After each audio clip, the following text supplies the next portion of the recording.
Amigos, si alguien preguntara cuál es el pulso de la ciudad de Santa Luz, todos dirían que es el puesto de control de Arjona. Ubicado a las afueras, este puesto siempre estaba envuelto en polvo, humo y el estruendo de los vehículos. Desde ahí pasaban camiones cargados de maíz, verduras y artículos esenciales para toda la ciudad. Se decía que si el puesto de Arjona se detenía un solo día, en la mitad de los hogares de Santa Luz no se encendería el fogón. Pero este lugar también tenía otra cara conocida por todos los conductores de camiones y autos: el soborno. En Arjona y en cada puesto conectado a él siempre había policías apostados. Oficialmente estaban para controlar el tráfico y prevenir delitos, pero en realidad aquello funcionaba como un peaje ilegal. Ningún vehículo, ya fuera camión, tráiler o un pequeño auto, podía cruzar sin pagar. El sistema era sencillo: un policía con su bastón se paraba frente al vehículo, el conductor entregaba dinero por la ventanilla, el oficial lo guardaba en su bolsillo y luego levantaba el bastón indicando que podía avanzar. No había preguntas ni discusiones. El jefe de la estación de policía de la zona era don Gustavo, famoso por nunca tener el estómago lleno. No era poco lo que recogía, entre 100 y 200 pesos por camión. Con miles de vehículos al día, la suma de dinero ilegal que fluía directamente a las manos de los policías alcanzaba cifras millonarias. Y esa riqueza se repartía de manera organizada desde los agentes de base hasta los altos mandos. Los ciudadanos comunes también eran víctimas: vendedores de frutas, dueños de tienditas, transeúntes, todos tenían en sus ojos un reflejo de angustia, pero nadie se atrevía a hablar. Enfrentarse a la policía significaba perder el sustento. Cuando algún conductor novato se atrevía a preguntar, le daban una lección, lo encerraban en la comandancia, lo golpeaban, rompían sus documentos o le inventaban un caso falso. En Santa Luz, la palabra justicia se había convertido en burla, y lo más irónico era que los responsables eran justamente quienes debían protegerla. De día y de noche, el sucio espectáculo de la extorsión continuaba en el puesto de Arjona. Un día, una nueva camioneta se detuvo frente a la jefatura de policía de Santa Luz. De ella descendió una mujer oficial, uniforme impecable, insignias brillantes en los hombros, mirada penetrante y una leve sonrisa. Era la comandante Samantha Ríos. Su nombre no era desconocido en la policía. En su puesto anterior había desmantelado una red de contrabando de alcohol, y antes de eso, había encarcelado al hijo de un influyente político local. Su manera de trabajar era clara: no temía a nadie ni inclinaba la cabeza ante nadie. Donde llegaba, los criminales temblaban y la gente honesta recuperaba esperanza. Su llegada a Santa Luz robó el sueño a varios altos mandos. La primera semana no tomó ninguna acción. Recorrió la ciudad en su camioneta y, sobre todo, observó desde lejos el puesto de Arjona. Veía cómo detenían los camiones con el pretexto del control, cómo los choferes entregaban el dinero en silencio y cómo los policías llenaban sus bolsillos sin vergüenza. Todo estaba frente a sus ojos como un libro abierto. Pero Samantha sabía que mirar no bastaba, necesitaba pruebas sólidas. El mayor problema era que los jugadores y árbitros de este juego eran los mismos policías. Había algunos oficiales honestos, pero el miedo les cerraba la boca. Muchas noches ella se quedó pensando en su oficina: ¿cómo puedo atraparlos? Si actúo de frente destruirán las pruebas y nadie testificará. Esta incertidumbre la consumía. De un lado estaban sus principios, del otro un sistema podrido hasta la raíz. Entendió que, para ganar esa batalla, tendría que hacer algo que nadie antes había hecho: sumergirse en esas aguas sucias y atrapar al pez más grande. Una mañana tomó la decisión. Colgó su uniforme en el armario y se vistió con ropa sencilla. Cubrió parte de su rostro con un paliacate largo, tomó una bolsa de tela con algunas verduras y escondió debajo un pequeño celular con la cámara encendida. Bajó de un auto compacto un poco antes del puesto y comenzó a caminar como una ciudadana común. Allí, el mismo espectáculo: un policía barrigón de pie con dos agentes más, observando con ojos de halcón cada vehículo que pasaba. Samantha ajustó el ángulo de su cámara en la bolsa y se fue acercando lentamente. Todo quedaba grabado. Vio como un conductor de auto entregaba un billete de 20 pesos, luego un camionero pagaba 100. El dinero iba directo a los bolsillos de los policías. Samantha avanzó un poco más. Para registrar bien los rostros, se detuvo en una pequeña cafetería cercana. Pidió un café para no despertar sospechas, y mientras ajustaba varias veces su bolsa, uno de los policías posó la mirada sobre ella. Al policía le surgió la sospecha. Con voz grave gritó: mujer, ven aquí. El corazón de Samantha latió con fuerza por un instante, pero no dejó que el miedo se reflejara en su rostro. Caminó lentamente hacia él y, con un tono temeroso, dijo: diga, oficial. Uno de los agentes que estaba cerca preguntó: ¿qué haces aquí? ¿Por qué andas rondando? ¿Qué llevas en esa bolsa? Samantha respondió: nada, oficial, solo verduras. Vengo del mercado. Entonces el policía insistió: muéstrame la bolsa. Ese fue el momento más tenso para ella. Si abría la bolsa, el celular quedaría al descubierto y todo su plan se vendría abajo. Oficial, de verdad, son solo verduras, déjeme ir, rogó con un dejo de súplica. Pero eso solo aumentó la desconfianza de los policías. Ni siquiera hablas como la gente de aquí, seguro llevas cosas robadas, dijo uno. Y de inmediato, un agente avanzó, le sujetó la mano a Samantha e intentó arrancarle la bolsa. Cuando ella trató de zafarse, él la empujó con fuerza y Samantha cayó al suelo. La bolsa también se desplomó y el celular salió rodando. En ese instante, el aparato seguía grabando. Al verlo, otro policía enrojeció de furia, se adelantó, tomó el celular, lo estrelló contra el suelo y lo aplastó con la bota hasta hacerlo pedazos. ¿Con qué tanta valentía, gritó lleno de ira mientras sujetaba otra vez la mano de Samantha. Hoy te vamos a dar una lección. En medio del forcejeo, el paliacate que cubría parte de su rostro se deslizó y cayó al suelo. Por un instante reinó un silencio mortal. Los dos policías abrieron los ojos con asombro. La mujer que tenían frente a ellos no era cualquiera, era la máxima autoridad distrital, la comandante Samantha Ríos. El color desapareció de sus caras, el cuerpo les temblaba como si les hubieran arrebatado la vida. El mismo agente que segundos antes le había agarrado la mano no podía detener el temblor. Samantha miró el celular destrozado en el piso y luego fijó la vista en los tres rostros llenos de terror. Ellos ya no tenían ira en los ojos, pero en los de ella brillaba una luz firme, como un fuego de justicia contenida. Hoy es el último día que vestirán ese uniforme, dijo con voz serena pero cargada de autoridad. Enseguida sacó de entre su ropa un pequeño walkie-talkie oculto. Presionó el botón y su voz retumbó clara: Alfa 1 al control. Aquí Samantha desde el puesto de Arjona. Envíen de inmediato al equipo especial. Del otro lado no hubo preguntas, su tono no dejaba espacio para dudas. En pocos minutos, el puesto de Arjona presenció algo nunca visto. 4 camionetas policiales con luces azules parpadearon a toda velocidad, frenando con chirridos de llantas.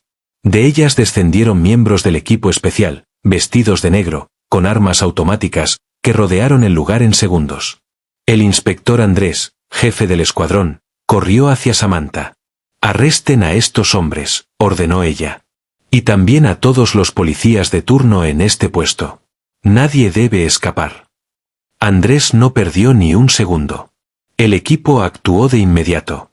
Los policías corruptos, ahora suplicantes, lloraban: «Señora, nos equivocamos, perdón, tenemos hijos pequeños». Pero Samantha ni siquiera los miró. En cuestión de minutos, 17 agentes fueron detenidos, junto con 2 intermediarios que recaudaban sobornos para ellos. Sus manos fueron atadas y los sentaron en el suelo. «Revisen todos sus bolsillos», instruyó Samantha. «Cada peso debe contabilizarse. Recopilen las grabaciones de las cámaras de las tiendas cercanas». Y, mostró su celular destrozado, tal vez la tarjeta de memoria se haya salvado. «Envíenla de inmediato al laboratorio». Para entonces, una multitud se había reunido. La gente no podía creer lo que veía: policías arrestando a policías. Sus rostros mostraban menos miedo que asombro y una alegría oculta. Cuando la noticia se propagó por la ciudad, sacudió tanto a la policía como a los círculos políticos. Esa misma noche, el teléfono de la oficina de Samantha sonó. Del otro lado estaba una voz amable y conocida, aunque cargada de un trasfondo peligroso: el diputado local Ramón Treviño. «Buenas noches, comandante Ríos. He escuchado que hoy ocurrió un gran incidente en la ciudad», dijo con falsa cordialidad. «Buenas noches. No ha sido nada extraordinario, la ley simplemente hizo su trabajo», contestó ella con frialdad. «Ya sabe, estos pobres policías hacen lo que pueden para sostener a sus familias. ¿Por qué alguien de su nivel tiene que ensañarse así? Lo que quiero decir es que no le dé demasiada vuelta a este asunto, de lo contrario, su carrera podría quedarse a la mitad del camino». Era una amenaza directa disfrazada de lenguaje político. Samantha guardó silencio por un momento y luego respondió: «Diputado, no me preocupa mi carrera. Pero nunca perdonaré a quien se atreva a romper la línea de la ley». Y colgó de inmediato. Sabía perfectamente que eso era solo el comienzo. Ahora vendrían presiones desde arriba. Los altos mandos implicados intentarían detenerla. Y a la mañana siguiente recibió la llamada. Debía presentarse en la oficina del comisario general Hugo Salazar, un veterano astuto, siempre señalado en voz baja por casos de corrupción. «Samantha, ¿qué has hecho? ¿Tienes idea de la humillación que le has causado al departamento al organizar una operación tan grande sin informar a tus superiores?», le recriminó furioso. «Señor», respondió ella, «el departamento solo se avergüenza cuando los policías, con el uniforme puesto, se dedican a cobrar sobornos. Lo único que hice fue intentar limpiar esa vergüenza», contestó Samantha sin temor. «Haz el reporte, cierra el caso y suspende a esos policías, que el asunto quede ahí», ordenó el comisario. «No, señor. Esto no termina aquí. Esto apenas comienza», replicó Samantha antes de salir de su oficina. Desde ese momento, la guerra se volvió directa. Samantha reunió en secreto a oficiales de confianza, entre ellos al inspector Andrés. «Ellos usarán toda clase de trucos para detenernos. Las pruebas que tenemos deben llegar al pueblo y a los medios. Si la gente se pone de nuestro lado, ni los políticos ni los funcionarios podrán hacernos nada», explicó. El plan estaba hecho. Al día siguiente, Samantha convocó a una rueda de prensa y presentó todas las pruebas: grabaciones de cámaras de seguridad donde los policías recibían dinero, vídeos de intermediarios confesando, grandes sumas encontradas en los bolsillos de los detenidos, e incluso contó la historia de cómo habían destrozado su teléfono. «Si a una oficial le pasa esto en plena calle, imaginen lo que vive un ciudadano común», advirtió. La conferencia fue una llamada de alerta. La noticia se transmitió de inmediato por los canales de televisión, ocupó las portadas de los periódicos y se viralizó en redes sociales bajo la etiqueta «Estamos con Samantha». La gente, que antes callaba por miedo, empezó a alzar la voz en su apoyo. Ese respaldo popular puso nerviosos a los políticos corruptos y a los altos mandos. Ni la presión ni las amenazas funcionaron, así que decidieron usar otra arma sucia, la difamación.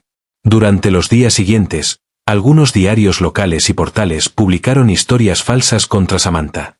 Unos aseguraban que había recibido dinero de un albañil cuando ocupaba otro cargo, otros decían que pertenecía a una mafia y que quería quedarse con la recaudación del puesto de Arjona eliminando a los antiguos operadores. El objetivo era claro: destruir su imagen íntegra. Aunque preocupada, Samantha no se derrumbó. Convocó de nuevo a la prensa y, mirando directo a las cámaras, lanzó un reto. «A todos los que me acusan de corrupción, les hago un desafío público. Si tienen una sola prueba contra mí, tráiganla. Si se demuestra que soy culpable, renunciaré de inmediato y me iré. Pero si estos cargos son falsos, los difamadores recibirán un castigo que no olvidarán en su vida». Ese desafío abierto solo logró atemorizar más a sus enemigos. Una noche, mientras regresaba a casa en su camioneta oficial, notó que 2 motocicletas la seguían. En una carretera solitaria y oscura, intentaron cerrarle el paso. El conductor del vehículo aceleró con rapidez, pero un SUV negro apareció de frente y bloqueó la vía. De él bajaron 4 hombres encapuchados con bates de hockey y barras de hierro. Samantha sacó de inmediato su revólver de servicio y gritó al chofer: «Pon reversa ya». La camioneta giró bruscamente y se lanzó de vuelta hacia la ciudad. Las motos lo siguieron un tramo, pero pronto se perdieron entre el tráfico. El corazón de Samantha latía con fuerza, pero en su rostro no había rastro de miedo, solo fuego de ira en sus ojos. Entendió que no era solo una amenaza, era un intento real de asesinato. Sus enemigos estaban dispuestos a todo. Al día siguiente, en lugar de pedir más seguridad, reforzó su determinación: encontrar el número de ese SUV negro. Cuando el inspector Andrés le advirtió: «Señora, debe tener más cuidado, estas personas son muy peligrosas», ella lo miró fijamente y respondió con firmeza: «Hasta ahora ellos han sido los cazadores y yo la presa. Pero desde hoy el juego cambia. El próximo objetivo no seré yo. Serán ellos. Y yo misma los cazaré». La fuerza en su voz encendió una chispa en el corazón de Andrés. Ya no era un caso común, era una guerra. Samantha convocó otra reunión secreta, esta vez no solo con su equipo, sino también con oficiales de la División Anticorrupción y del Servicio de Inteligencia Estatal. La información que tenemos apenas muestra una esquina de esta red. Debemos llegar hasta la araña que la controla. Tenemos que descubrir a dónde termina el dinero de la recaudación del puesto de Arjona, explicó. Durante 72 horas todos trabajaron unidos. Hubo sobornos disfrazados de favores, presiones familiares y promesas de protección. Finalmente, un policía se quebró y confesó. El dinero se entrega cada semana al jefe de la comisaría, don Gustavo. De ahí, una parte va al comisario Salazar, pero la mayor cantidad la recibe directamente un hombre del diputado Ramón Treviño. Era un hallazgo clave. Los equipos empezaron a rastrear las cuentas de Salazar y Treviño, pero ambos eran demasiado astutos, no había transferencias directas en sus registros. Fue entonces cuando a un oficial de inteligencia se le ocurrió una idea. Señor, ¿por qué seguimos revisando solo las cuentas bancarias de ellos? Deberíamos investigar las de sus familiares, parientes y empleados. Y fue ahí donde las murallas ocultas empezaron a derrumbarse. En la investigación se descubrió que en la cuenta del chofer del comisario Salazar habían ingresado, en los últimos 2 años, 5 millones de pesos. También se halló que un pariente lejano de Ramón Treviño, que apenas tenía una pequeña tienda, había adquirido 4 propiedades de gran valor. Samantha preparó entonces un gran operativo. En un mismo día y a la misma hora se realizaron redadas coordinadas en las casas de Salazar, del diputado Treviño, de sus familiares sospechosos y de los escondites de sus matones. Los hallazgos fueron impactantes. En el sótano de la finca de Treviño había bolsas repletas de millones en efectivo. En la bóveda de Salazar se encontraron lingotes de oro y decenas de escrituras de propiedades. Pero lo más revelador apareció en el diario recuperado de la computadora portátil de uno de los intermediarios de Treviño.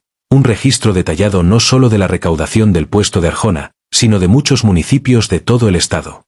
No era una red local, sino una mafia gigantesca que cruzaba fronteras estatales, en la que estaban implicados altos funcionarios y políticos.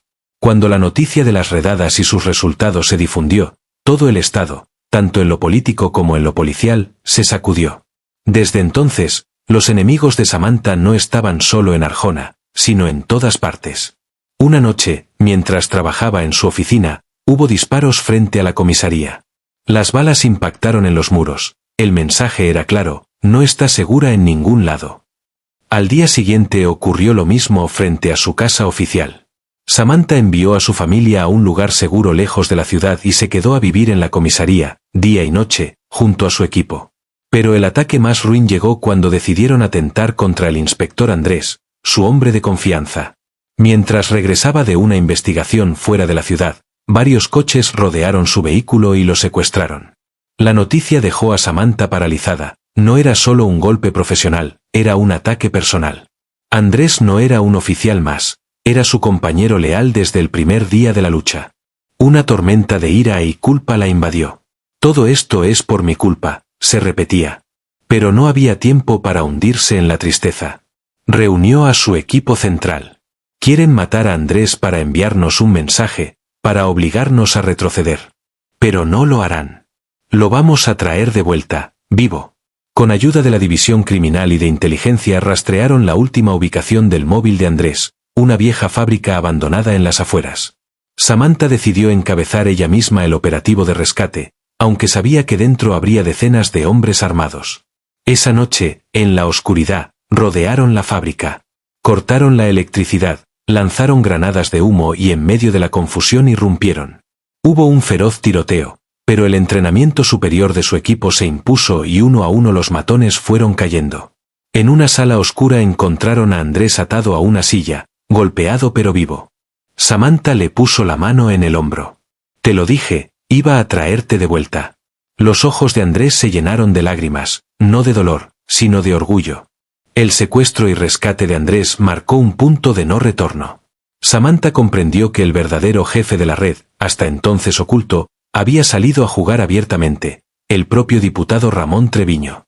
Las pruebas de las redadas y los ataques lo señalaban directamente. Samantha se preparó para la batalla final. Bautizó la operación como Operación Justicia. El plan: redadas simultáneas en 6 propiedades clave de Treviño en una sola noche. La más importante, su lujosa finca en las afueras, convertida en fortaleza y resguardada por guardias privados. Ese lugar lo lideraré yo misma, decidió. La noche cayó, el silencio cubría todo. Samantha y su equipo de comando especial rodearon la finca. ¿Todos en posición?, preguntó por radio. Sí, señora, respondieron desde los 6 puntos. Con la orden de Samantha, la operación Justicia comenzó. Apenas se acercaron al portón, los guardias abrieron fuego. La mansión se convirtió en un campo de batalla. Samantha luchó como una leona, derribó a 2 hombres y avanzó hasta la puerta principal. Estaba cerrada por dentro. «¡Derriben la puerta!», gritó. Un comando colocó un explosivo y la volaron. El salón estaba vacío. «No está aquí, debe estar arriba o en el sótano», dijo Andrés. Subieron corriendo y allí estaba Treviño con varios matones. Apenas vio a Samantha disparó, pero falló. Antes de que pudiera intentarlo de nuevo, Andrés le disparó en la mano, haciéndole soltar la pistola. En segundos todos estaban reducidos y esposados. El hombre que había sido uno de los más poderosos del estado estaba ahora cabizbajo y derrotado. Samantha lo miró a los ojos. «El juego terminó, señor Treviño. De los otros puntos también llegaron noticias de éxito. Armas, drogas y enormes cantidades de dinero fueron incautadas. A la mañana siguiente, la noticia de la captura de Treviño y toda su red se esparció como pólvora. Hubo celebraciones en las calles, tambores, dulces repartidos y el nombre de Samantha coreado en redes sociales. Por primera vez, el pueblo de Arjona veía triunfar a la verdadera justicia. El juicio fue multitudinario. Tras escuchar todas las pruebas y testimonios, el juez declaró a Ramón Treviño, al comisario Salazar y a 25 de sus cómplices culpables de dirigir una red criminal de corrupción, intento de homicidio y otros delitos graves. Se les condena a cadena perpetua, dictó el juez. Los acusados se desplomaron en la desesperación. Afuera, en cambio, estalló la alegría, la justicia venció. Larga vida a Samantha Ríos. La confianza en la ley renacía. A la salida, miles de personas rodearon a Samantha, la llenaron de flores y bendiciones. Ella tenía lágrimas en los ojos, pero eran de felicidad. Un periodista le preguntó: «Señora, ahora que cayó el gran criminal, ¿ha terminado su lucha?». Samantha levantó el micrófono, miró al pueblo y dijo con voz firme: «No. Esto es solo el comienzo. Mi lucha terminará cuando el último criminal esté en prisión y cada ciudadano de este país pueda vivir sin miedo y con dignidad». Los aplausos estremecieron todo el lugar. Esa noche, desde la ventana de su casa, mirando al cielo, Samantha supo que no solo había liberado a Arjona de los criminales, había encendido en los corazones una llama de esperanza que nunca se apagaría, una luz que guiaría a las futuras generaciones.